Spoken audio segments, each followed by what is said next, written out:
What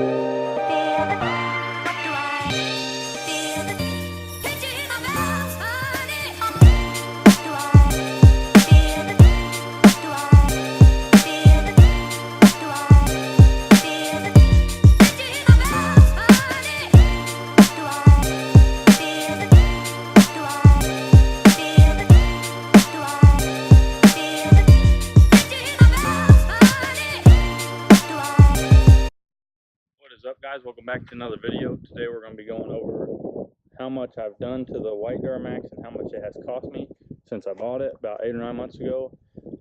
It's come a long way. I bought it when it was completely stock, so we're going to get into that. We're going to jump right into the video, and I hope y'all enjoy. Alright, so I sat down and made a list on my phone about pretty much everything that I've done to the truck. I might have missed a couple things because it's been quite a few, but we're going to jump right into it.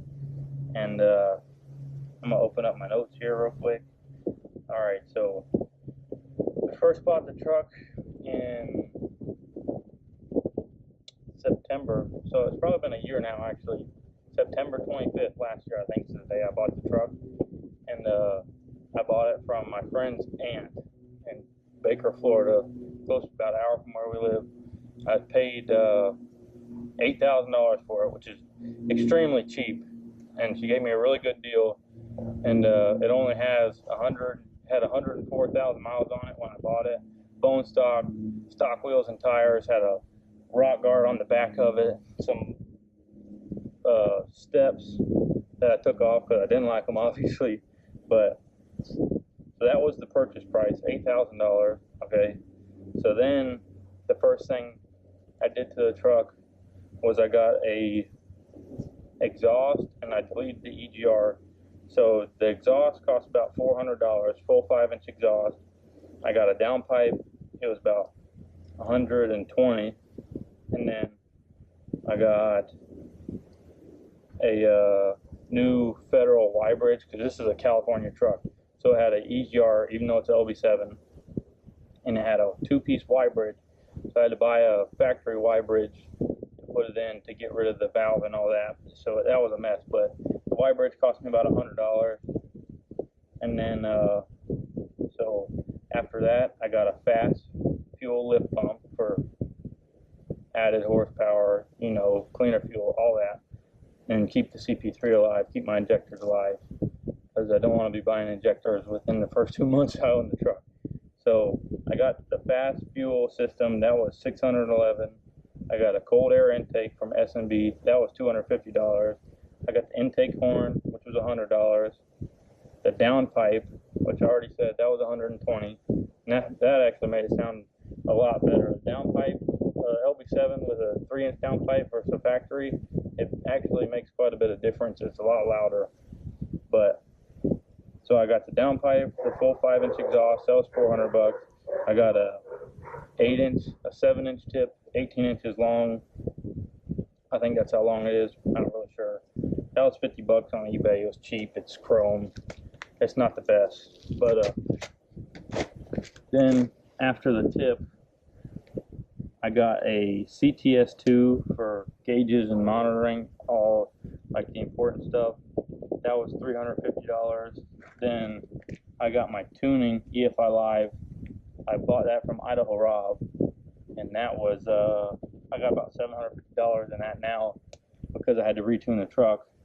And then after the tunes, I got wheels and tires. That was about $2,000. They're Havoc H109s, 20x12, -44 offset with 305 50 R20 Nitto 420s on it. And then once that was all done, I saved up for a couple months and broke down and bought a Suncoast transmission and had it rebuilt. All Suncoast parts, Suncoast clutch kit, input, intermediate, and output shafts are all billet, and those are about $600-700 a piece. And then I got a billet flex plate, a couple other little billet parts, triple disc billet Suncoast converter. It's a 1074 converter, triple disc. It's really nice, and had it taken out, built, put back in. And that, I mean, it cost a lot. It cost me $8,000, which is kind of crazy because that's how much I paid for the truck. But I'm gonna need the tranny, and it'll last me a long time. That's why I got that. And then after the trans, I got traction bars. Those were about $350. Caltrax. I like them a lot. They're a little noisy, kind of squeak a little bit. I need to grease them, but I like those. And then on the inside, I got a new doubled-in Kenwood head unit. That was about $500.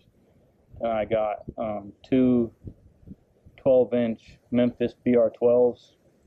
That was about $400 for both subs in the box. And then the amp was another 100 or 200.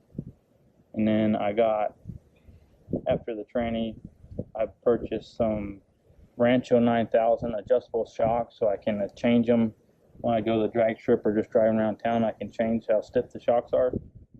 And those were about $450. And then the drop shackles I put in the back to bring the back down a little bit. Those were $50 from AutoZone, I think. And then I also have new headlights and tail lights.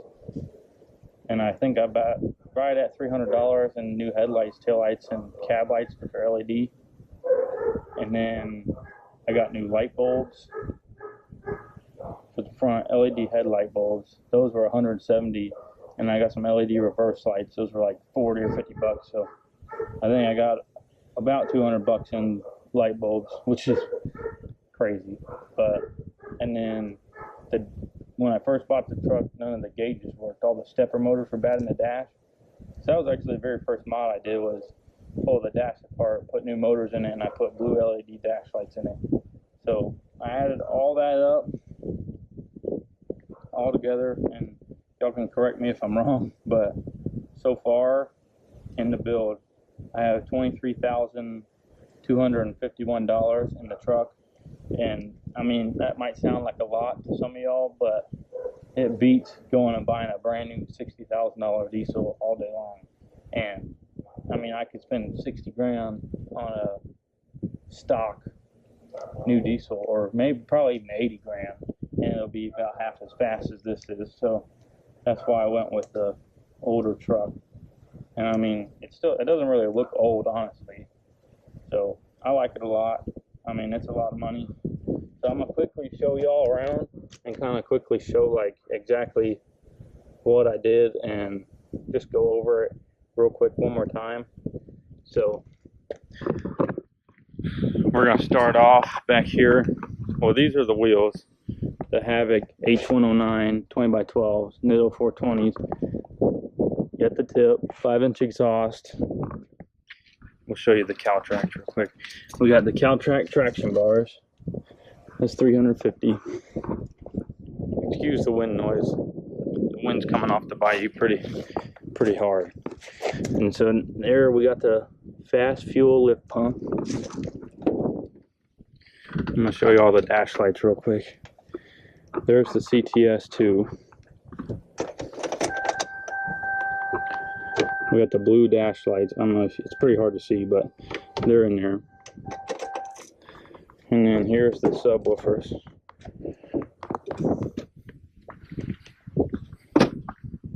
I'm gonna set you down real quick.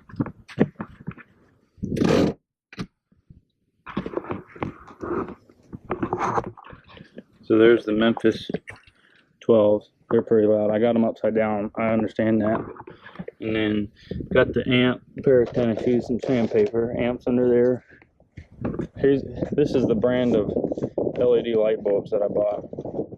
Silver Lux. About the best you can buy, really.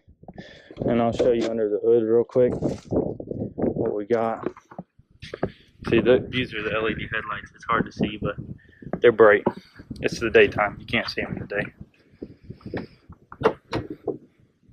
So this is our S&B cold air intake.